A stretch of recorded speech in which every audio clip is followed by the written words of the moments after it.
వాళ్ళ రంగయ్యనాయుడు తగాదా ఉందమ్మా. నేను అలా రచ్చబండ దాకా వెళ్ళొస్తాను. కచేరీకి వెళ్ళేటప్పుడు ఈ చొక్కా వేసుకున్నావేంట్రా?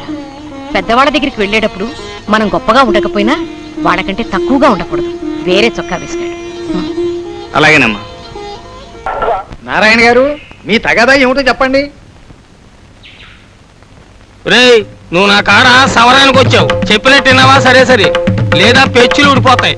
4 ఏళ్ల క్రితం చింత చెట్టు తాకట్టు పెట్టుకుని 100 రూపాయలు అప్పించాను ఆ రంగయ్యకి. ఆ 100 తీర్చలేదు. ఇప్పుడు ఆ 100 వడ్డీతో సహా 500 అయింది. అందుచేత ఆ చింత చెట్టు ఇప్పుడు నాది అంటున్నాను. మరి నువ్వేమంటావు రంగయ్య? 100 ఇవ్వలేదని 4 ఏళ్ల నుంచి నా చెట్టు పంట నన్ను కోసుకొని ఇవ్వలేదండి. నిజానికి పంట అమ్మి నేను బాకీ తీరుస్తా అన్నానండి.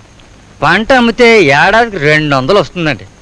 4 ఏళ్లుగా ఆయనకి 800 రూపాయలు పైనే వచ్చిందండి. ఈ ఏడాదైనా నా పంట నాకు ఇప్పిస్తే పంట అమ్మి బాకీ తీరుద్దామని.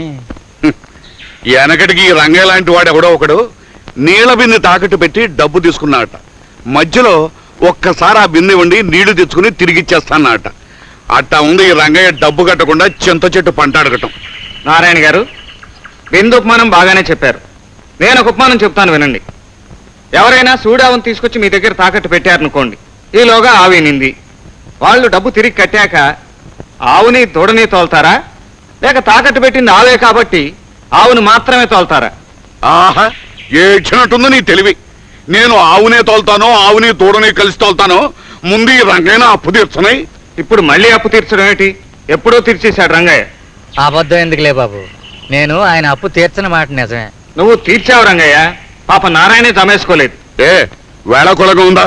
మా గొప్ప బిరుసుకుందరో నీ తల. నేనెవరినో నీకు తెలుసా? ఎందుకు తెలీదు? వడ్డీ పేరుతో ఊరుని తినేసే రాబందు అని తెలుసు. రంగయ్య చింత చెట్టు మీద మొదటి ఏడాది పంట అమ్మితే నీకు ఎంత డబ్బు వచ్చింది? ఏమొచ్చింది? బోడి 200 వచ్చింది. అందులో బోడి నీ 100 వడ్డీ తీసుకుని మిగతా డబ్బు రంగయ్యకి ఇచ్చేయచ్చుగా. అప్పుడు రంగయ్య అప్పు తీర్చినట్టు అవుతుందా కాదా?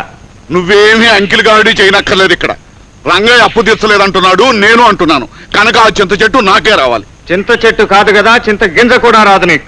న్యాయం ఏమిటో చెప్పడానికి ఇక్కడ మేము ఉన్నాం. నువ్వు ఇచ్చిన డబ్బు వడ్డీతో సహా మొదటి సంవత్సరమే తీరిపోయింది.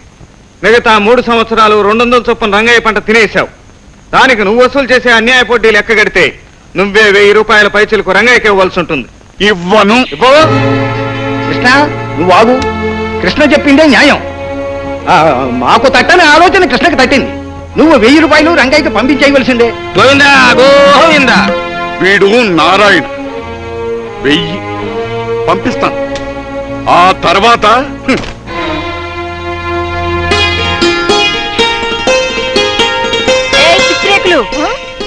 మీ బాబు బుసగొట్టిన పావులా వెళ్ళిపోతున్నాడు. నువ్వు వెళ్ళు.